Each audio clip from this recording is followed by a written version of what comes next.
మూడో అధ్యాయం అండి.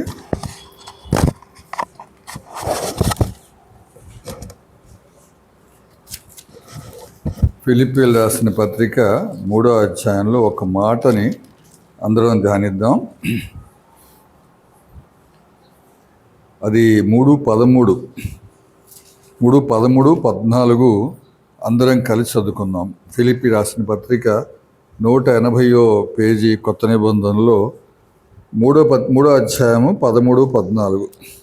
సహోదరులారా, నేను ఇదివరకే పట్టుకుని నేను తలంచుకొనను. అయితే ఒకటి చేయుచున్నాను, వెనుక ఉన్నని మరిచి ముందున్న వాటికై వేగిరపడుచు క్రీస్తు యేసునందు దేవుని ఉన్నతమైన పిలుపున కలుగు బహుమానమును పొందవల్లని గురి వద్దకే పరిగెత్తుచున్నాను. ప్రార్థన చేసుకున్నాం.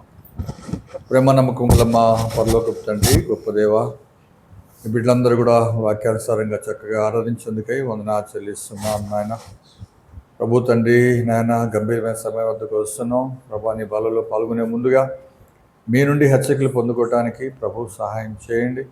యోగ్యంగా దీనిలో చేయవేయడానికి ముందుగా ప్రభా మమ్మల్ని మీరు పరీక్షించుకోవడానికి, పరిశీలించుకోవడానికి సహాయం చేయండి. మాలో ఉన్న దోషాలని, మాలో ఉన్నటువంటి నాయన మీకు వ్యతిరేకమైన ప్రతి కార్యమును ఒప్పుకుంటూ విడిచిపెట్టడానికి కూడా సహాయం చేయండి. కృప చూపించమని నాయన వేడుకుంటూ ప్రభా మీ సన్నిధి మాతో ఉంచమని, మీ ఆత్మ సంచారం మా మధ్య ఉంచమని, నిష్ప్రజ దాసు నన్ను మరుగు చేయమని, నీ మాటలు మాకు అనుగ్రహించమని, కనికరపు దురాత్మకారంటిని ఏ స్నానాలు బంధిస్తుండగా మీ సన్నిధి మీ ఆత్మ సంచారం మా మధ్య ఉంచమని, మీరే మాతో మాట్లాడుతున్నామని మా ప్రభువైన యేసుక్రీస్తు నామములో ప్రార్థన చేయుచున్నాము తండ్రి, ఆమేన్. ఇందాక 2 వాక్యాలు చెప్పడం మర్చిపోయాను. ఆ 2 వాక్యాలు కూడా మీకు తెలిసినవే. జస్ట్ అవి చెప్పి మళ్ళా మనం బలవర్తమానికి వెళ్ళిపోదాం. ఆ యోహాను సువార్త మొదటి అధ్యాయంలో ఉంటాయి, చూడక్కర్లేదు, మీకు తెలిసిన వాక్యాలే. ఆయన పరిపూర్ణతలో నుండి మనము కృప వెంబడి కృప పొందుకున్నాం. ఆయన అంటే ప్రభువైన యేసుక్రీస్తు వారు. అలాగే దాని కిందే ఉంటున్నట్టు వాక్యం ఏంటంటే, మోషే ధర్మశాస్త్రం వలన కలిగింది, కృపయు సత్యమును యేసుక్రీస్తు ద్వారా కలిగినని. అది కూడా అక్కడే యోహాను సువార్త మొదటి అధ్యాయంలో ఉంటుంది. ఈ కృపలకు మూలకారకుడు ఎవరండి? కృపా సత్య సంపూర్ణమైనటువంటి ప్రభువైన యేసుక్రీస్తు వారు. కనుక ఆ విషయాలు ఎందుకో నేను స్కిప్ అయినాయి, మళ్ళీ గుర్తు చేస్తున్నాను. మంచిది. మరి ఫిలిప్పీ పత్రికను వెళ్ళినట్లయితే 13, 14 మళ్ళీ చదువుతున్నాను. సహోదరులారా, నేను ఇదివరకే పట్టుకున్నాను తలంచుకున్నాను. అయితే ఒకటి చేయుచున్నాను, వెనక ఉన్నవి మరిచి ముందున్న వాటి కొరకై వేగిరపడుచు క్రీస్తు యేసునందు దేవుని ఉన్నతమైన పిలుపున కలుగు బహుమానము పొందవలని గురి వద్దకే పరిగెత్తుచున్నాను. ఒక విశ్వాసిగా మన అందరం కూడా ఒక గురి ఉన్నది అనే విషయాన్ని మనం గ్రహించుకోవాలి. ఆ గురి ఉంటేనే మనము ఒక క్రమమైనటువంటి మార్గంలో మనము వస్తాం. లేదంటే లోకంలో ఉన్న అందరికీ లాగానే, లోకంలో హిందువులకి ఏమో గుళ్ళు ఉన్నాయి, టెంపుల్స్ ఉన్నాయి, ముస్లిమ్స్కి ఏమో మాస్కులు ఉన్నాయి, మనకేమో చర్చ్ ఉంది. వాళ్ళు గుడికి వెళ్తున్నారు, మనం కూడా యేసు వారి గుడికి వస్తున్నాం. ఇది మనలో ఉన్నటువంటి ధోరణి.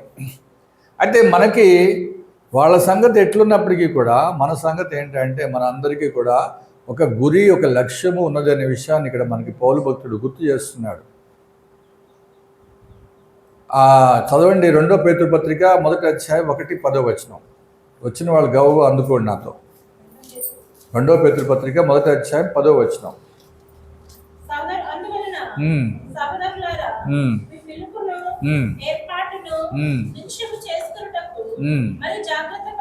మీ పిలుపును, మీ ఏర్పాటును నిశ్చయం చేసుకున్నటకు జాగ్రత్త పడండి అంటున్నాడు. అంటే మనం గ్రహించాల్సింది ఏంటంటే, మనం ఏదో ఆషామాషిగానో లేకపోతే మన తల్లిదండ్రులు చెప్పారని మన యేసుప్రభుని నమ్ముకోలేదు. గమనించండి, మీకు ఒక పిలుపు ఉన్నది, మీకు ఒక ఏర్పాటు ఉన్నది. మనము ఏర్పరచబడిన వారము. ఎప్పుడు ఏర్పరచబడ్డాం? మనము జగత్తు పునాది వేయబడక మునిపే, మనం పుట్టక ముందే మనము ఆయన కృప ద్వారా మనము ఏర్పరచబడ్డాము. ఇందాక చదువుకున్న 6వ అధ్యాయం యోహాను సువార్త 65లో. కనుక మనం ఏర్పాటు చేయబడ్డ వారం. తర్వాత మనల్ని ఆయన ఏం చేశాడంటే, అనేక మందిని పిలిచిన నిలబడేవాళ్ళు కొద్దిమందే, ఎక్కువ మందే? కొద్దిమందే. కానీ మనలాగా వేరే వాళ్ళు కూడా పిలిచి ఉండొచ్చు దేవుడు, కానీ మనము నిలిచి ఉండాలి. అందుకనే మీ పిలుపును మీ ఏర్పాటును నిశ్చయం చేసుకోనండి అంటున్నాడు. జాగ్రత్త పడండి అంటున్నాడు. అలాగే అదొక ఆ దేవుని యొక్క ఉన్నతమైన పిలుపు అనే మాట ఇక్కడ వాడుతున్నాడు. క్రీస్తు యేసునందు దేవుని యొక్క ఉన్నతమైన పిలుపునకు కలుగు బహుమానము పొందవలని గురి వద్దకే పరిగెత్తుచున్నాను. ఇక్కడ ఏమన్నా అంటే పౌలు గారు, నేను ఇప్పటికే పొందుకున్నాను. ఏం పొందుకున్నాను? ఇప్పుడనే నేను పరిపూర్ణతలోకి వచ్చానను, లేకపోతే ఏమంటున్నా అంటే ఇదివరకే పట్టుకుని ఉన్నానని తలంచుకొనను. అయితే ఒకటి చేయుచున్నాను, వెనుక ఉన్నవి మరిచి ముందున వాటి కొరకై వేగిరపడుచు. వెనక ఉన్నవి మరిచి అంటే చాన్నాళ్ళు నేను ప్రభు కార్యాల్లో పాల్గొంటూ వచ్చాను. నేను ఎన్నో విషయాల్లో నేను దేవుని మందిరంలో సేవజల్లో పాల్గొన్నాను, సువార్తల్లో పాల్గొన్నాను, అనేక మంది బోధ చేస్తూ వచ్చాను, లేకపోతే దేవుని మందిరంలో పనిచేశాను. ఇక అలిసిపోయాను, ఇక నా వల్ల కాదు, లేకపోతే ఇక ఇంతవరకు చాలు, నాకు ఎంతో భక్తి, నాకు పుణ్యం వచ్చింది అనే పరిస్థితి కాదు. అందుకనే ఏమంటున్నా అంటే పౌలు గారు, వెనక ఉన్నవి మరిచి అంటున్నాడు. వెనక ఉన్నవి లెక్కలోకి రావని అంటలేదు, వెనక ఉన్నవి లెక్కలోకి వస్తాయి. కానీ ఇంకా చనిపోయే లోపలే గురి వద్దకే పరిగెత్తుచున్నాను, ఉన్నతమైన పిలుపున తగిన బహుమానము పొందాలి. అందరికీ బహుమానం ఉంటుంది. అయితే దాన్ని తగ్గట్టుగా మనం నడుచుకుంటేనే, ఆ పిలుపు తగ్గట్టుగా నడుచుకుంటేనే, ఆ గురి కలిగిన వారంగా ఉంటేనే, ఆ లక్ష్యము మనం కలిగిన వారంగా ఉంటున్నామా. కనుక వెనక ఉన్నవి మరిచి అనే విషయంలో 2 విషయాలు ఉన్నాయి. నాకు అర్థమైంది నేను చెప్తున్నాను. ఒకటి, ఇంతవరకు నేను చేశాను, దేవుని సేవ చేశాను, ఇంతవరకు నేను ప్రభువుకు నమ్మకంగా జీవిస్తూ వచ్చాను, ఇక ముందు నేను ఇంక చేయలేను, ఇంక నా వల్ల కాదు, ఉన్న దానిలోనే సరిపెట్టుకుంటాను అనేది కాదు. ఒక విషయం. రెండో విషయం ఏంటంటే, వెనక ఉన్నవంటే వెనకడికి ఇప్పటికీ కూడా మీరు ప్రభువుని నమ్ముకున్నా కూడా ఇంకా ప్రాచీన స్వభావం పోలేదు, ఇంకా మీలో కోపం ఉంది, ఇంకా మీలో ద్వేషం ఉంది, ఇంకా మీలో అసూయ ఉంది, ఇంకా మీ శత్రువులను ప్రేమించలేకపోతున్నారు, శత్రువులుగానే చూస్తున్నారు, ఇంకా మీలో పాత స్వభావ లక్షణాలు ఉన్నాయి, ఇంకా మీరు దేవుని మందిరాన్ని ఘనపరిచే అనుభవంలో రాలేకపోతున్నారు, ఇంకా ఇతరులను, ఈ బంధువులను, ఇంటి వారిని క్షమించలేకపోతున్నారు, ఇంకా ప్రభువుకి సువార్తల్లో పాల్గొనలేకపోతున్నారు. నీతిగా ఉండాల్సినటువంటి మనము నీతిగా ఉండట్లేదు. ఇవన్నీ కూడా మనం చేయటం లేదు. కనుక వీటిల్లో మనం ఎలా ఉన్నాం? ఇప్పుడు దాకా మనం తప్పిపోయిన పరిస్థితిలో ఉన్నాం. ప్రభువుని నమ్ముకున్నాము, వెంబడిస్తున్నాము, బాగానే ఉంది. కానీ ఇంకా నేను ప్రభువుని ఇష్టపెట్టే రీతిగా, ప్రభువుని ప్రీతిపాత్రమైన రీతిగా నేను ఉండట్లేదు. ఒక ఎట్లా ఉండాలంటే, మనము ఆ పురికొల్పు వాక్యం వినే కొద్దీ కూడా, నేను నిజంగా ఇప్పుడు దైవజనుడి వాక్యం చెప్తున్నాడు, ఇక్కడ నిలబడినటువంటి పౌలు గారు కానీ ఇంకెవరు చెప్పినా కూడా నిజమే కదా, అన్న చెప్పినట్టుగా నేను అలా లేనే అని మనము గుచ్చబడుతున్నామా? లేదంటే ఆయన అలా చెప్పుకుంటూ పోతాడు, మనం ఇట్లా వినుకుంటూ పోతామే, ఈ చెవుని వదిలిపెట్టేసి ఆ చెవుని వదిలిపెట్టి, ఈ చెవిని విని ఆ చెవిని వదిలిపెట్టేయటమే అని అనుకుంటున్నామా? చాలామంది అలాగే చేస్తున్నారు. ఇంకోటి ఏంటంటే, నన్ను బట్టే అంటున్నాడు. నన్ను బట్టే అనకూడదు అది. ఎందుకంటే ఇక్కడ మీలో ఒకడు కాదు 10 మందికి ఆ మాట తగులుతుంది. నా ఒక్కడికి నేను ఎందుకు అనుకోవాలి? ఎవరైతే ఆ వాక్యం ప్రకారం ఉండట్లేదో వాళ్ళకి తప్పకుండా అందరికీ తగులుతుంది. నెలలో 1 వారం వస్తారు, 3 వారాలు రారు అంటున్నాడు అనుకోండి. అలా ఎంతమంది ఎగ్గొడుతున్నారు? చర్చిని ఎగ్గొడతలేదా? 3 వారాలు ఎగ్గొట్టలేదా? 2 వారాలు ఎగ్గొట్టలేదా? ఆ క్రమం ఎక్కడుంది అక్కడ? ఎందుకు నాకు ఎన్నో బిజీ అండి, పనులు ఉన్నాయి, నేను రాలేనంటే, ఆ పనులు రాలేనంటే నీలో ఉన్నటువంటి కోపం ఎక్కడ పోద్ది? వాక్యం వినకపోతే కోపం ఎక్కడ పోద్ది? నీలో ఉన్నటువంటి ద్వేషం ఎక్కడ పోద్ది? నీలో ఉన్నటువంటి అత్యాశ ఎక్కడ పోద్ది? ఇవన్నీ పోవు. అవన్నీ ఆ గూడు కట్టుకుని మనలో ఉంటూనే ఉంటాయి. అందుకనే వాక్యం నాకు ఎంతగా విధేయత చూపించిన కొద్దీ కూడా నీవు క్రీస్తులో ఒక నూతన సృష్టిగా మారుతూ వస్తావు, ఒక నూతనమైనటువంటి వ్యక్తిగా నువ్వు మారుతూ వస్తావు. నీలో ఉన్నటువంటి ఆ యొక్క బలుపు ఉన్నది చూసారా, లేకపోతే అహంకారం అనండి, దాన్ని ఏమన్నానండి, దాన్ని అణిచివేస్తా పోతున్నప్పుడు నీలో దీనత్వం వస్తుంది. కనుక ఈ విషయాలు మనం ఆ వెనక ఉన్నటువంటి నీలో ఉన్నటువంటి అవిధేయతతో కూడిన ప్రతిదీ కూడా పోవాలంటే, తప్పకుండా ఆ గురి వద్దకు వెళ్ళాలి అంటే వాక్యం వద్దకు రావాల్సిందే. నువ్వు వాక్యం లేకుండా మనం బ్రతకలేమండి. వాక్యము మనం బ్రతికించేదని మనకు తెలుసు, ఆ వాక్యాలన్నీ ఉన్నాయి. అయితే ఇక్కడ పౌలు గారి యొక్క అనుభవాలు ముందు రాశాడు 3వ అధ్యాయంలో. ఆయన గవ్వ చెప్పేస్తున్నాను. ఆయన ఎటువంటి వాడయ్యా అంటే ఆయన మరి ఆ ముందు పేజీలో ఉంటాయి. నేను బెన్యామీయుడను చదువుతావమ్మా విజయ.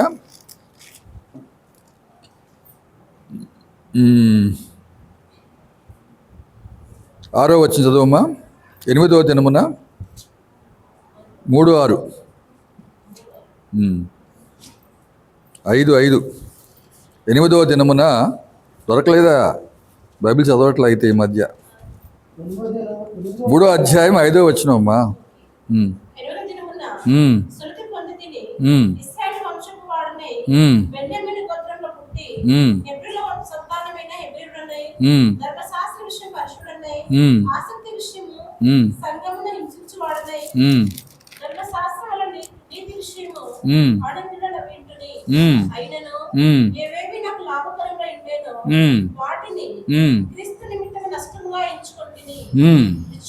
చాలు అక్కడ దాకా ఆగుదాం మనం.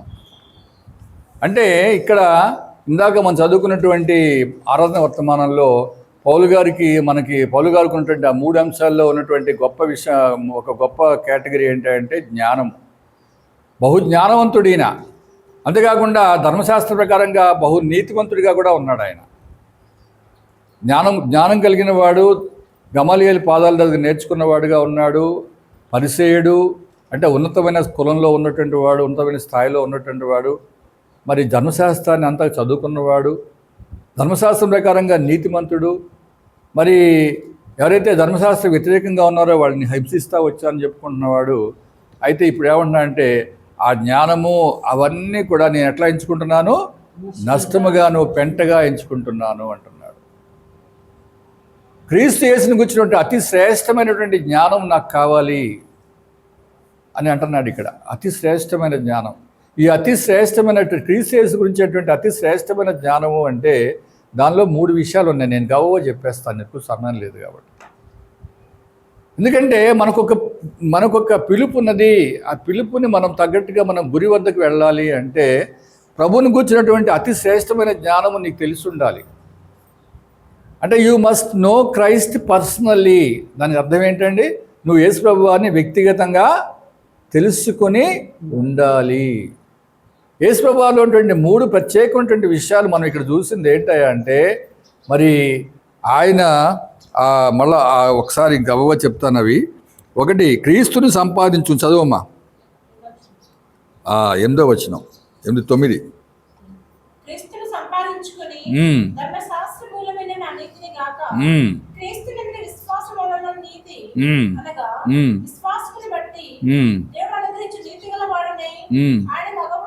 చాలు. మొట్టమొదటిగా యేసుప్రభు వారి నీతి నాలో ఎంతవరకు వచ్చింది?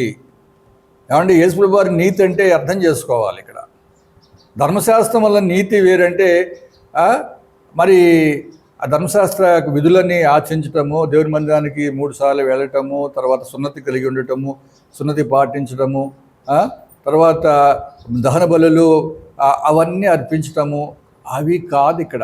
ధర్మశాస్త్ర నీతి కాదు. యేసుక్రీస్తు వారి వలన అయినటువంటి నా నీతి అది నేర్చుకుంటున్నాను నేను. యేసుప్రభు వారి నీతి మన యొక్క ధర్మశాస్త్రం ప్రకారంగా వచ్చేట్టు. ధర్మశాస్త్రం మనకు తెలియదు ఒక మాట చెప్పాలంటే. మనం ఎందుకంటే మనం ఆ దేశం వాళ్ళం కాదు, ఇజ్రాయెల్ దేశం వాళ్ళం కాదు. అక్కడ అటువంటి విధులు ఏంటో మనకు తెలియదు. ఇక్కడ విధుల సంగతి మనకు కొంత తెలుసు, ఎందుకంటే మనం ఇక్కడ హిందూ సంప్రదాయం నుంచి వచ్చిన వాళ్ళం కాబట్టి. కానీ ఇక్కడ మనం ప్రత్యేకంగా నేర్చుకోవాల్సింది యేసుప్రభు వారి యొక్క నీతి. కంటికి కన్ను పంటికి పన్ను లాగా పగ తీర్చుకోవటం కాదు మనం. కనుక శత్రువుని కూడా ప్రేమించమంటున్నాడు. కీడుకు ప్రతిగా ఏం చేయమన్నాడు? మేలు చేయమన్నాడు. ఎన్నో ఉన్నాయి. అవి నేర్చుకోవాలంటే, యేసుప్రభు వారి నీతిని నేర్చుకోవాలంటే మత్తయి సువార్త 5వ అధ్యాయం 6వ అధ్యాయము ఇంటికి వెళ్ళిన తర్వాత చదువుకోండి. యేసుప్రభు వారు ఎలా చేయమన్నాడు, మనం ఎలా బతకమన్నాడు అనే విషయం అక్కడ ఉంటాయి. ఎన్నో విషయాలు ఉన్నాయి, ఒకటి కాదు, పేరాలు ఉన్నాయి. రాసుకుని చదవండి, ఇంటికి వెళ్ళిన తర్వాత చదవండి. అవి దాంట్లో చదువుకుంటున్నప్పుడు మనకి ఎన్నో లోపాలు మనలో కనిపిస్తాయి. నీలోను నాలో కూడా మనలో కూడా కనిపిస్తాయి. ఆ నీతి, ప్రభువారి నీతి నాలో ఎంతవరకు వస్తుంది? కనుక ఆ విశ్వాస సంబంధమైన నీతి. అందుకనే మరి పౌలు భక్తుడు కానీ, తర్వాత హెబ్రీ గ్రంథకర్త కానీ, తర్వాత ఇంకో చోట హబక్కుక్ కానీ అటువంటి మాట ఏంటంటే, నీతిమంతుడు చెప్తారా? వాక్యాన్ని పూరిస్తారా? లేదు, వెనకాల ఉన్నాడు చెప్పబాకండి, ముందు ఉన్నాడు చెప్పాలి. నీతిమంతుడు ఎన్ని? అయ్యయ్యో, అయితే మీరు వెనకబడిపోతున్నారు. వెనకడికి టక్కున అందించేవాళ్ళు, మీరు ఇప్పుడు అందరికి అందించట్లా. రోమీయులకు రాసిన పత్రికలో ఉంటుంది, నీతిమంతుడు విశ్వాస మూలముగా జీవించును. అలాగే హబక్కూకులో కూడా ఇంటికి వెళ్ళాక చూసుకోండి, నేను చెప్పట్లేదు. హబక్కూకు 3లోనో 2లోనే ఉంటుంది, నీతిమంతుడు విశ్వాస మూలముగా జీవించును. అలాగే హెబ్రీ గ్రంథకర్త కూడా, హెబ్రీ రాసిన పత్రిక కూడా నీతిమంతుడు విశ్వాస మూలముగా జీవించును. కనుక చూసుకోవాలంటే ఒక మాట చూసుకుందాం. రోమీయులకు రాసిన పత్రిక 1వ అధ్యాయంలో ఉంటుంది అనుకుంటాను. వచ్చే ముందు చూడాల దాన్ని, కాకపోతే వాక్యం నాకు గుర్తుంది.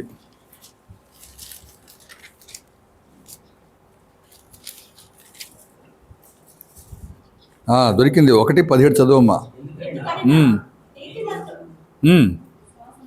చదువమ్మా.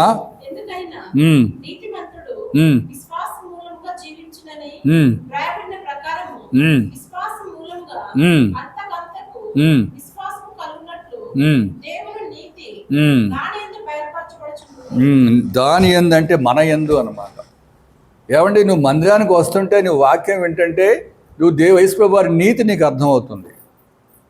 కనుక విశ్వాసం మూలంగా జీవించాలంటే ముందు నువ్వు నీతివంతుడు అవ్వాలి. నీతివంతుడు అంటే యేసుప్రభువు వారి రక్తంతో కడగబడిన వాడు. గుర్తుపెట్టుకోండి, ప్రాథమికంగా నేను గుర్తుపెట్టుకోవాల్సిన మాట, నేను ప్రభువారు నా పాపను క్షమించబడి నేను ప్రభు రక్తంతో కడగబడ్డాను కాబట్టి నీతివంతుడు. అయితే ఇప్పుడు నీతివంతుడు విశ్వాస మూలంగా జీవించాలి.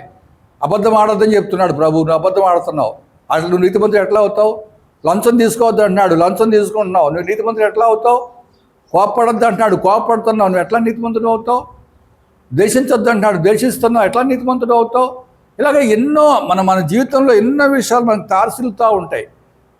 అక్కడ మనం చెక్ చేసుకుంటున్నప్పుడు, వాక్యంతో చెక్ చేసుకుంటున్నప్పుడు మనం నీతివంతుడిగా లేము. అయితే నీతి వలన మనం నీతిగా జీవిస్తున్నప్పుడు విశ్వాసం అంతకంతకు వృద్ధి అవుతుంది, నీ విశ్వాసం పెరుగుతుంది అంటున్నాడు.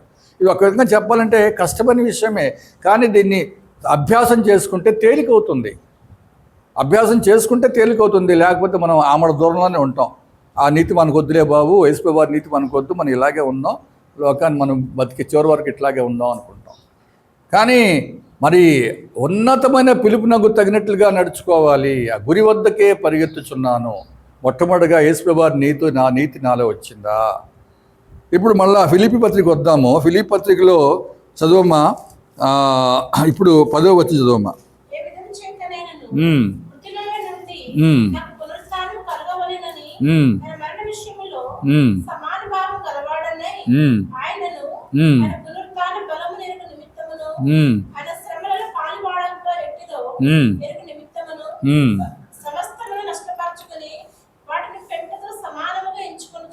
ఇక 4 విషయాలు ఉన్నాయని గవ్వ చెప్పేస్తున్నాను. మీరు పరీక్షించడం కాదు, అలవర్చుకోండి. మొట్టమొదటిగా యేసుప్రభువు వారి నీతి అనే విషయం చెప్పాను. నీతిమంతుడు విశ్వాస మూలంగా జీవించును అని చెప్పాను. రెండోదిగా ఆయన మరణానుభవం అంటే పాపం నాకు చచ్చిన అనుభవంలోకి వస్తున్నామా? పాపం చేయాలని కోరుకుంటుంది. 6వ అధ్యాయం రోమీయులకు రాసిన పత్రికలో ఉంటుంది. చదవక్కర్లేదు, మీకు ఇంటికి చదువుకోండి, ఇప్పుడు సమయం లేదు. కనుక మన యొక్క కోరికలకి, మన యొక్క విషయాలకి, ఏ విషయాలైతే మనల్ని శరీరాశుల కోసం వెంపలాడుతున్నామో వాటి కోసం మనం చచ్చిన వారంగా ఉంటున్నామా? అది కావాలని వెనకటికి బాగా ఉండేది, అయితే ఇప్పుడు అది వద్దు, నాకు అది అనవసరం, నాకు అది వ్యర్థము అని మనం గ్రహిస్తున్నప్పుడు మనము ఆ మరణానుభవంలోకి వస్తాం.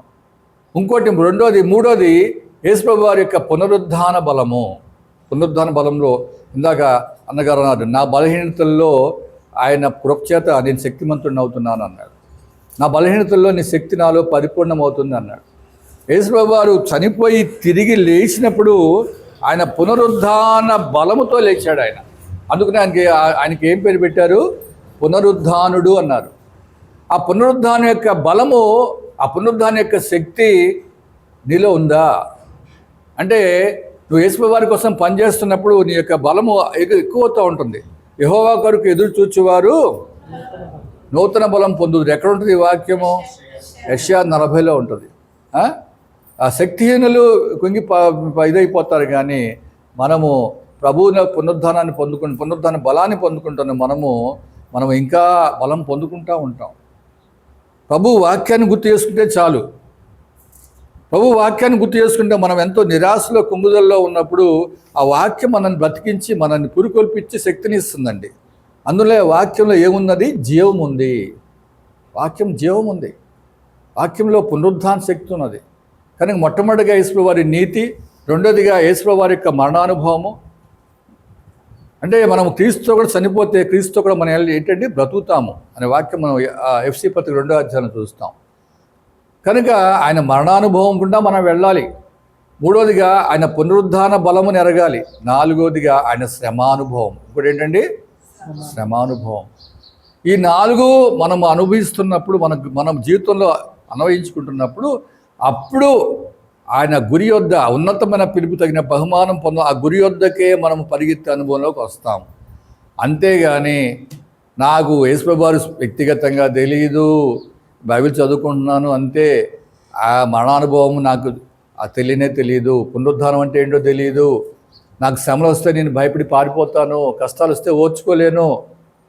ఎందుకంటే ప్రభువే మనకు చక్కని మాట అన్నాడు 16వ అధ్యాయం 33లో. ఏమన్నాడు? యోహాను సువార్త, లోకంలో మీకు శ్రమ కలుగును, ధైర్యం తెచ్చుకోండి, నేను లోకమును జయించి ఉన్నాను అంటున్నాడు.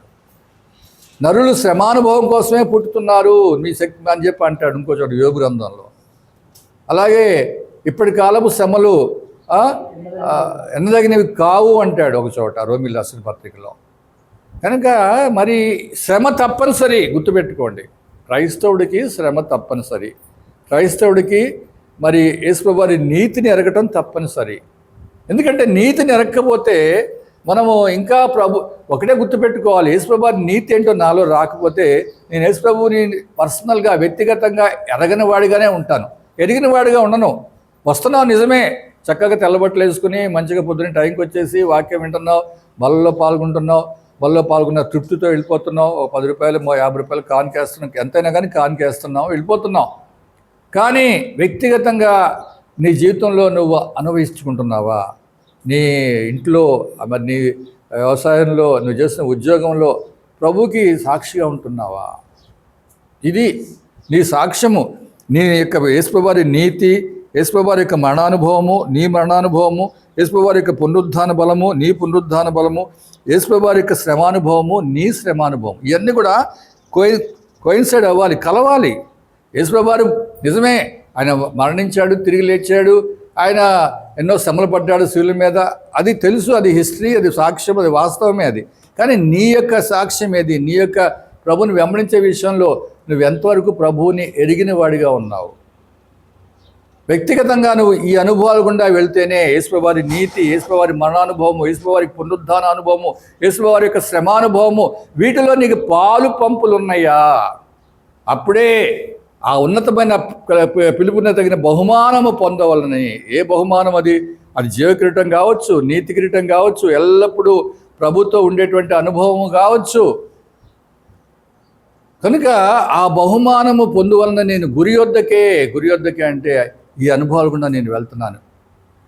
పౌలు గారి జీవితం తలుచుకుంటే ఆయన శ్రమను కొరకే ఎన్ని శ్రమలు అనుభవించో ఇతనికి చూపిస్తానంటాడు. చదువు మా అపోస్తుల కార్యము 9వ అధ్యాయం 16వ వచనం.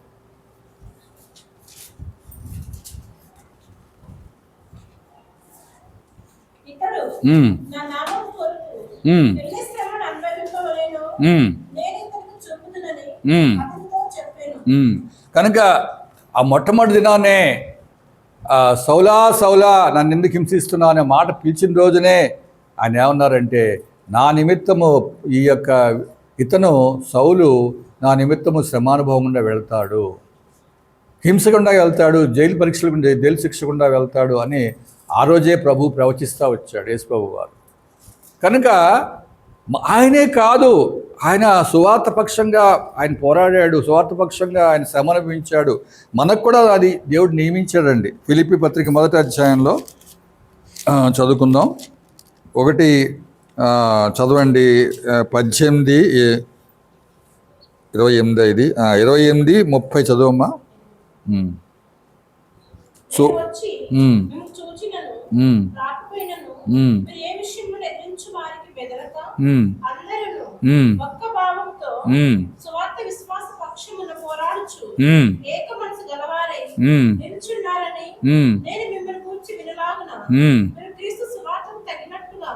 ప్రవర్తించుడి. అట్లు మీరు బెదరకుండుట వారికి నాశనమును మీకు రక్షణను కలుగునట్లు సూచనై ఉన్నది. అలాగే 30 క్రీస్తునందు విశ్వాసం ఉంచడం మాత్రమే కాక ఆయన పక్షమున శ్రమ పడటయు ఆయన పక్షమున మీకు అనుగ్రహింపబడెను. అంటే క్రీస్తుని విశ్వాసం ఉంచడం కాకుండా మనం ఏం చేయాలంటే అండి, శ్రమ పడుట. శ్రమ పడే అనుభవం వస్తున్నావా ఏమంటే? మనకంటే వెనకాల కొన్ని సంవత్సరాలు వెనక నమ్ముకున్నటువంటి ఉత్తర భారతదేశ విశ్వాసులు శ్రమ గుండా వెళ్తున్నారండి. మీరు ఎక్కడో అక్కర్లా, మీరు సెల్ చూస్తే అర్థమైపోద్ది, హెబ్రోన్ వార్తలు చూస్తే అర్థమైపోద్ది. హెబ్రోన్ కనుక మీకు యాప్ ఉంటే అసలు కొత్తగా ప్రభువుని నమ్ముకున్న వాళ్ళు, ప్రార్థన చేస్తున్న వాళ్ళని, ఆడవాళ్ళని 40 మందిని 50 మందిని తీసుకెళ్ళి నెలల జైల్లో పెడుతున్నారండి. నెలల జైల్లో పెడుతుంటే వాళ్ళు ఎందుకు, వాళ్ళ ఉద్దేశం ఏంటి తెలుసా మీకు? జైల్లో పెట్టేటువంటి గవర్నమెంట్ యొక్క ఉద్దేశం ఏంటంటే వీళ్ళని జైల్లో 6 నెలలు, సంవత్సరం పాటు జైల్లో పెడితే ఇంకా మళ్ళీ యేసు ప్రభు అనరు, వీళ్ళు మళ్ళా హిందువులు అయిపోవాలి, అది వాళ్ళ ఉద్దేశం. అయినా కూడా వాళ్ళు దేవుని వదిలిపెడతలేదు. గమనించండి, మనకంటే ఎప్పుడో వెనకాల నమ్ముకున్నవాళ్ళు. అందుకనే కడపటి వారు మొదటి వారు కడపటి వారు అవుతారు, కడపటి వారు మొదటి వారు అవుతారు అన్నట్టుగా వాళ్ళు సాక్ష్యం ఇస్తున్నారు. ఆయన పక్షంగా వాళ్ళు శ్రమ పడుతున్నారు. మీరు గమనించండి, మనకి ఇంకా అటువంటి అనుభవాలు రాలేదు. ఇంకా మనం మనం ఎంతో హాయిగా వస్తున్నాం, కూర్చుంటున్నాం, చక్కగా వాక్యం వింటున్నాం. అదే ఇక్కడ ఇట్లా వాక్యం చెప్పుకుంటుంటే కొన్ని చోట్లయితే జార్ఖండ్లో కానీ ఛత్తీస్గఢ్లో కానీ వచ్చి పటాపటి కొడుతున్నారు. పటాపటి కొడిచి మూసేయి, తలుపులు వేసేయి, జైలు చర్చి మూసేయండి, పదండి జైల్లో పదండి అంటున్నారు. పాస్టర్ని పట్టుకెళ్తున్నారు, ఇంకా ముఖ్యమైన వాళ్ళని తీసుకెళ్ళి జైల్లో పడేస్తున్నారు. బెయిల్ దొరకట్లేదు. గమనించండి, బెయిల్ కోసం నానా తిప్పలు పడుతున్నారు కొంతమంది క్రైస్తవ ఆర్గనైజేషన్స్. కొంతమంది ఏమున్నటువంటి పేదరికంలో ఉన్నవాళ్ళు, పేదవాళ్ళకి వాళ్ళ కోసం ఎవరు బెయిల్ కోసం ప్రయత్నం చేస్తారు? ఎవరు బెయిల్ కోసం ప్రయత్నం చేయరు. ఎవరో సౌత్ ఇండియా నుంచి వెళ్ళినటువంటి కొన్ని క్రైస్తవ సంఘాలు వాళ్ళ పక్షంగా లాయర్ని పెట్టి వాళ్ళకి బెయిల్ ఇవ్వడానికి ప్రయత్నం చేస్తున్నాయి. బెయిల్ అని తేలిగ్గా ఇవ్వట్లా. మత మార్పిడి కేసుల్లో బెయిల్ తేలిగ్గా రావటం లేదు. గమనించండి, అది పరిస్థితి ఉత్తర భారతదేశంలో. అంతగా శ్రమ గుండా వెళ్తున్నారండి. సువార్త యేసుప్రభుని నమ్ముకున్నందుకు, యేసుప్రభుని నమ్ముకుని చర్చికి వచ్చినందుకు జైల్లో పెడుతున్నారు. యేసుప్రభుని ప్రార్థన చేస్తుంటే జైలు పెడుతున్నారు. బైబిల్ కలిగి ఉంటే జైల్లో పెడుతున్నారు. ఎంత బాధాకరమైన పరిస్థితులు అండి ఇవన్నీను. కనుక మనము సువార్త పక్షంగా మీరు చేస్తున్నారు, నేను కాదంటలా, చక్కని సువార్త కింద వెళ్తున్నారు. కానీ సువార్త జరిగించాలి. సువార్త ఉంటేనే చర్చి బతుకున్నట్టు లెక్క. ఎందుకంటే ఇది అంతవరకే పరిమితం అయిపోతుంది. ప్రభు క్రీస్తు సువార్త వ్యాపించాలి. అది వ్యాపించాలంటే కొత్త ఆత్మలు చేర్చబడుతూ రావాలంటే మన ప్రయాస ఉండాలి. అక్కడ సువార్త పక్షంగా పోరాడటము, మీకు విశ్వాసం ఉంచడమే కాదు, శ్రమ పడటం కూడా మనకి దేవుడు అనుగ్రహించాడు. అది మొట్టమొదటి విషయం. అది సువార్త పక్షంగా శ్రమ పడుట. 2 విషయాలు చెప్పుకుని మనం ముగించుకుందాం. ఇంకొకటి, కీడు చేసేవాడిని ప్రేమించడం అనేది 12 రోమా 12:20 3 విషయాలు చెప్పి ముగించేస్తాను, ఎందుకంటే టైం అయిపోతుంది. రోమిలు రాసిన పత్రిక 12:20 అమ్మ.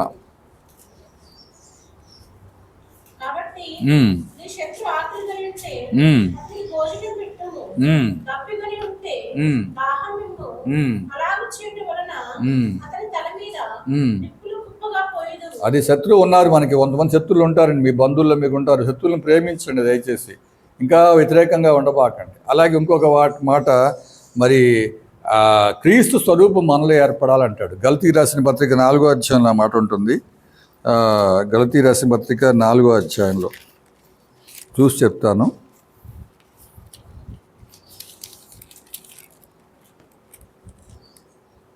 చదవండి. 4:19-20.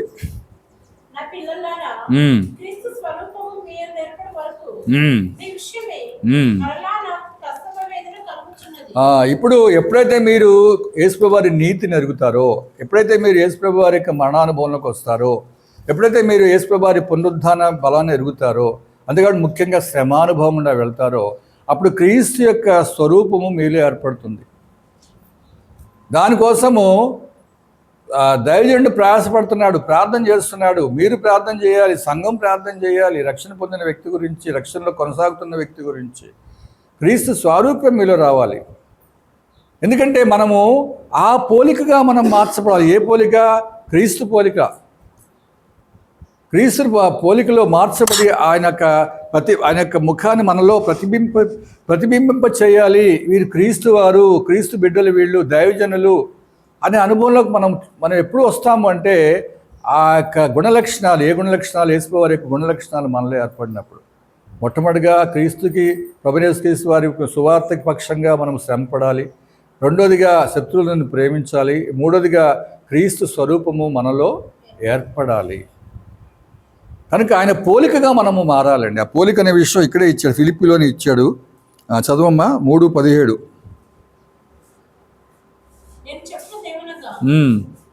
సహోదరులారా, మీరు నన్ను పోలి నడుచుకున్నది, మీకు మాదిరి ఉన్న ప్రకారము నడుచుకునే వారిని గురిపెట్టి చూడుడి అంటున్నారు. అంటే ఇక్కడ నన్ను అన్నాడు కానీ నేను క్రీస్తు పోలి నడుచుకున్న ప్రకారంగా మీరు నన్ను పోలి నడుచుకోండి అని కొరింథీ పత్రికలో కూడా అంటాడు 11వ అధ్యాయంలో. కనుక ఇక్కడ పౌలు తనకు మాదిరిగా చూపించుకుంటున్నాడు. ఎందుకంటే మనం ఇప్పుడు చదువుకున్న 3వ అధ్యాయంలో ఆయన ఎన్ని పరిస్థితులు గుండా వెళ్ళాడు అనే విషయాన్ని. కనుక మనము క్రీస్తుని మనం మాదిరిగా పెట్టుకోవాలి. క్రీస్తు అనుభవంలోకి మనం రావాలి. తర్వాత క్షమించే అనుభవంలో చాలామంది క్రైస్తవులు రాలేరండి. ఎఫ్సి పత్రిక 4:32 చదవమ్మా.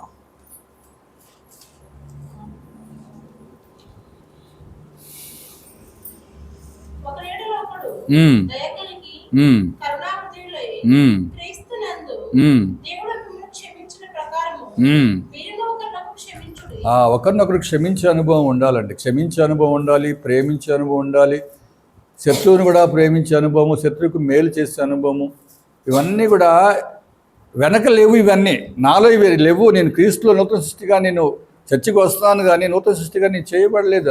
అది క్రమక్రమంగా నాలో వచ్చేటువంటి మార్పు. అది నువ్వు వాక్యం విని ఇక్కడికి వచ్చి కూర్చుని వాక్యం వింటా ఉంటే నీలో ఉన్నటువంటి ఈ దుర్లక్షణాలన్నీ కూడా పోయి మనము యేసుప్రభు వారిని వెంబడించే అనుభవంలోకి వస్తాం. యేసుప్రభు వారి యొక్క రూపము, ఆ యొక్క స్వరూపము నాలో ఏర్పడాలి. నేను వెంబడించిన కొద్దీ కూడా, అందుకు నన్ను వెంబడించండి అంటాడు. అందుకని యేసుప్రభు వారు నేను లోకంలోకి వెలుగైనాను, నన్ను వెంబడించండి అంటాడు. మనం వెంబడించే అనుభవంలో ఎలా ఉన్నాము? చాలా వెనకబడిపోతున్నాం. ఇక్కడ పౌలు చాలా ముందుకెళ్ళిపోయి అంటున్నాడు, దేవుని నుండి ఉన్నతమైన పిలుపునకు బహుమానం పొందవాలని గురి వద్దకే పరిగెత్తుచున్నాను అంటున్నాడు. ఇంకా ఇప్పటికీ నేను చేరుకోలేదు అన్నాడు. పౌలు గారే ఆ మాట అంటే మనం ఎంత వెనకబడిపోయి ఉన్నాం గమనించండి. గురి వద్దకే, అసలు గురి అంటే ఏంటో తెలియదు. మందిరానికి వస్తున్నాం పోతున్నాం. నాకు కూడా ఒక మందిరం, ఒక గుడి ఉండాలి, ప్రార్థన చేసుకోవడానికి అదొక ఆధారంగా ఉండాలి అనుకుంటున్నాం. కానీ వ్యక్తిగతంగా నేను ప్రభువుకి ఎంత సమీపంగా వస్తున్నాను? 4 విషయాలు మరీ చెప్తున్నాను. ఒకటి చెప్పండి, యేసుప్రభు వారి నీతి, యేసుప్రభు వారి మరణానుభవము, యేసుప్రభు వారి పునరుద్ధాన అనుభవము, 4వది యేసుప్రభు వారి శ్రమానుభవం. ఈ 4 నేను కలిగి ఉంటే నేను యేసుప్రభు వారిని ఎరుగుతున్న అనుభవంలోకి వస్తున్నట్టు లెక్క. తర్వాత కొన్ని విషయాలు ఏంటంటే యేసుప్రభు వారి కొరకు నువ్వు సాక్షిగా ఉంటూ సువార్తకు పక్షంగా సువార్త చేస్తున్నప్పుడు సాక్షిగా ఉంటేనే ఇప్పుడు ఉత్తర భారతదేశంలో జైలుకి వెళ్ళిపోతున్నారు. కేవలం సాక్షి, వచ్చి మందిరంలో కూర్చున్నావు జైల్లో పెట్టేస్తున్నారు, వచ్చి మందిరంలో కూర్చున్నారు దెబ్బలు కొడుతున్నారు. మనకు అవన్నీ లేవు. మనకి ఎందుకంటే చాలా సుఖానుభవంతో ఉన్నాం కాబట్టి మనకు ఆ శ్రమలు లేవు. వాళ్ళకి ఇట్లా నెలల ఉంచేటప్పటికీ వాళ్ళు ఈ యేసుప్రభు ఎందుకు, ఈ బాధ ఎందుకు, ఈ జైలు ఎందుకు అని చెప్పేసి కొంతమంది యేసుప్రభు విడిచిపెట్టచ్చు, అవకాశం ఉంది. కానీ చాలామంది ప్రభువుని గట్టిగా పట్టుకుని వెంబడిస్తున్నారు. గమనించండి. ఆయన కొరకు సాక్షిగా ఉండటము, ఆయన యొక్క రూపం మనలో ఏర్పడటము, తర్వాత క్షమించే అనుభవము, ప్రేమించే అనుభవము. ప్రభువు మనల్ని ఎంతగా ప్రేమించాడు, తన ప్రాణం పెట్టినంతగా ప్రేమించాడు. మనము ఆ ప్రేమానుభవంలోకి వస్తున్నామా? ఆ ప్రేమ నీలో రావాలంటే ముందు నీలో ద్వేషము, అసూయ, కక్ష ఇవన్నీ పోవాలి. గాయ ఎట్లా ప్రేమించాడు అంటాడు 3వ అధ్యాయంలో. నాకు అదొక ఉదాహరణ నాకు దొరికింది. యోహాన్ పత్రిక 3వ పత్రిక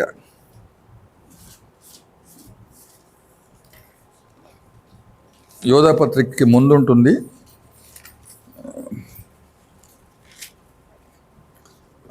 చదువమ్మా 2:3 చదువు, వచ్చాను చదువు.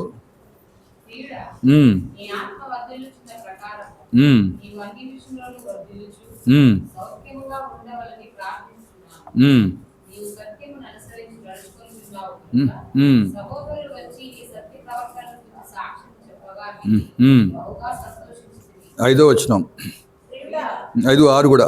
ప్రియుడా, ఉమ్, మన పరదేశులైనను ఉమ్, సహోదరులా ఉన్న వారికి ఉమ్, నువ్వు చేసినదెల్లా ఉమ్, విశ్వాసం తగినట్టుగా ఉమ్, చేయుచున్నావు. ఉమ్, వారిని ప్రేమను గురించి ఉమ్. సంఘం ఎదుట సాక్ష్యం ఇచ్చిరి. వారు నీ ప్రేమను గూర్చి సంఘం ఎదుట సాక్ష్యం ఇచ్చేది. చాలా కనుక వారికి ఆతిథ్యం ఇచ్చాడు ఈయన.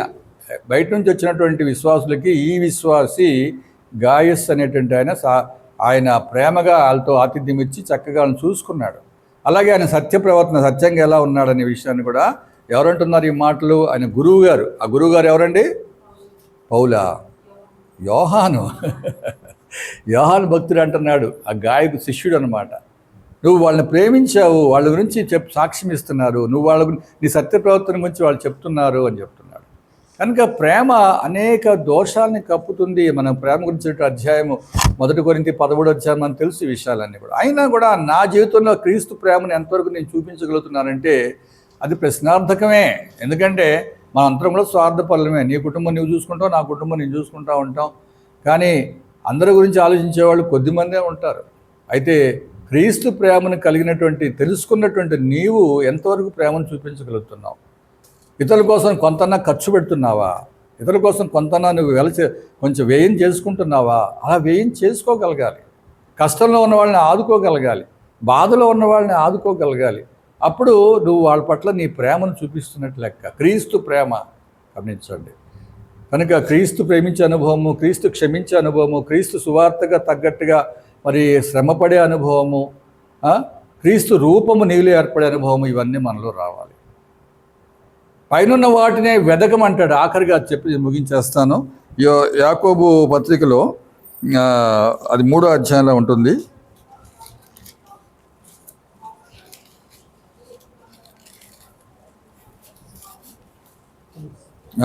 3:15 అమ్మ చదువు. యాకోబు 3:15. ఈ జ్ఞానము పైనుండి దిగి వచ్చున్నది గాక, భూసంబంధమైనదియు ప్రకృతి సంబంధమైనదియు దయ్యముల జ్ఞానముల వంటిదై ఉన్నది. ఏలయనగా వచనమును వివాదములు ఎక్కడ ఉండునో అక్కడ అల్లరియు ప్రతి నీచ కార్యములో ఉండును. చాలు. ఇక్కడ చూడండి, భూ సంబంధమైన జ్ఞానం ఎటువంటిది, పర సంబంధమైన జ్ఞానం ఎటువంటిది అనే విషయాలు చెప్తున్నాడు.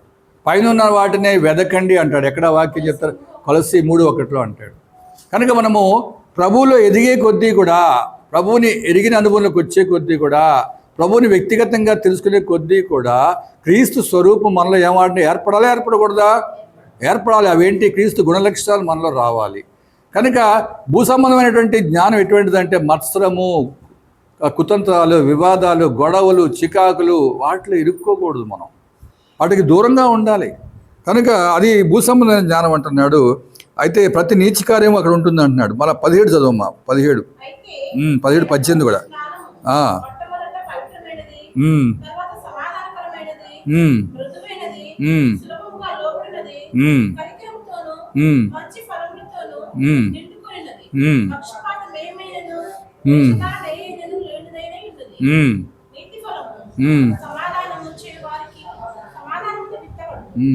సమాధానపరచువారు ధన్యులు అంటాడు. ఇది యేసు వారి నీతి అండి. 5వ అధ్యాయంలో మనం చూస్తాం ఈ మాటలు. కనికరం గలవారు ధన్యులు, సమాధానం గలవారు సమాధానపరచబడతారు, దేవుని కుమారులు అనబడతారు. ఇవన్నీ కూడా యేసు వారి యొక్క నీతి సంబంధించిన మాటలు అండి. చదవండి దయచేసి 5, 6, 7 అధ్యాయాలు మత్తయి సువార్త. కనుక పైనుండి వచ్చే జ్ఞానము మృదువైనది, సులభముగా లోబడినది, తొందరపడి నోరు జారము. ఆ చెప్తుంటే మనము వింటాము, చెప్పేది సరైనదా కాదని వివేచన దేవుడు ఇస్తాడు. కనుక నీతితో కూడినటువంటిది, అది మంచి ఫలములు కలిగినది. కనుక ఇది అంతా కూడాను క్రమక్రమంగా యేసుప్రభువుని ఎరిగిన కొద్దీ కూడా నీకు భూ సంబంధమైన జ్ఞానం తీసివేస్తా నీకు లౌకిక జ్ఞానం ఉంటుంది. లౌకిక జ్ఞానం అంటే అక్కడికి వెళ్తే అది ఎట్లా చేయించుకోవాలి, ఇది ఎట్లా చేయించుకోవాలి, ఇదంతా కూడా లౌకిక జ్ఞానం. ఇది అవసరమే. ఇది పూర్తిగా పక్కన పెట్టేమని నేను అంటలేదు. కానీ భూ సంబంధమైనటువంటి ఆ విషయాలు, ఎవరిని ఎట్లా బాధ పెట్టాలి, ఎవరిని ఎట్లా ఇబ్బంది పెట్టాలి, ఇటువంటి ఆలోచనలు కాదు. ప్రభువు సంబంధించినటువంటి, అందుకనే అన్నాడు, ఒకే ఒక మాట అన్నాడు పౌలు గారు, యేసుప్రభువుని కూర్చున్నటువంటి అతి శ్రేష్టమైన జ్ఞానము నిమిత్తము సమస్తమును నేను ఏం చేస్తున్నాను? పెంటగా ఎంచుకుంటున్నాను. అతి శ్రేష్టమైన జ్ఞానం అంటే ఈ 4 మళ్ళీ చెప్తున్నాను. యేసుప్రభువారి నీతి, యేసుప్రభువారి మరణానుభవము, యేసుప్రభువారి యొక్క పునరుద్ధాన అనుభవము, యేసుప్రభు వారి యొక్క శ్రమానుభవం. కనుక ఈ 4 కలిగి ఉన్నప్పుడు ఆ ఉన్నతమైన పిలిపి తగ్గట్టుగా ఆ బహుమానం పోసుకొని మనం ఆ గురి వద్దకు వెళతాము, పౌలు గారు అన్నట్లుగా. లేకపోతే ఇలాగ వచ్చాము మళ్ళీ ఇలాగే మరి ఏమైపోతాం, ప్రభుని ఎరగకుండా ఎరిగినాను, ప్రభుని పేరు తలుచుకుంటున్నాం, ప్రభు నామంలో ప్రార్థన చేస్తాం, కానీ ఆయనకి సమీపంగా మనం రాలేకపోతాము. ఆయన కొరకు సాక్ష్యంగా ఉండాలన్నప్పుడు మనం ధైర్యం చేసే సాక్ష్యం కూడా ఉండలేము. కనుక ఈ అనుభవం దృష్టిలో పెట్టుకుని నిజంగా నేను అటువంటి సాక్ష్యాన్ని కలిగి ఉంటున్నానా, అటువంటి ఆత్మీయ అనుభవంలో ఎదుగుతున్నానా, ప్రభువుని వ్యక్తిగతంగా నేను ఎదిగిన అనుభవంలోకి వస్తున్నానా అనే వాటి విషయంలో మనం పరీక్షించుకుంటూ ప్రభు బలలో పాల్గొందాం. దేవుడి వాక్యం దీవించు.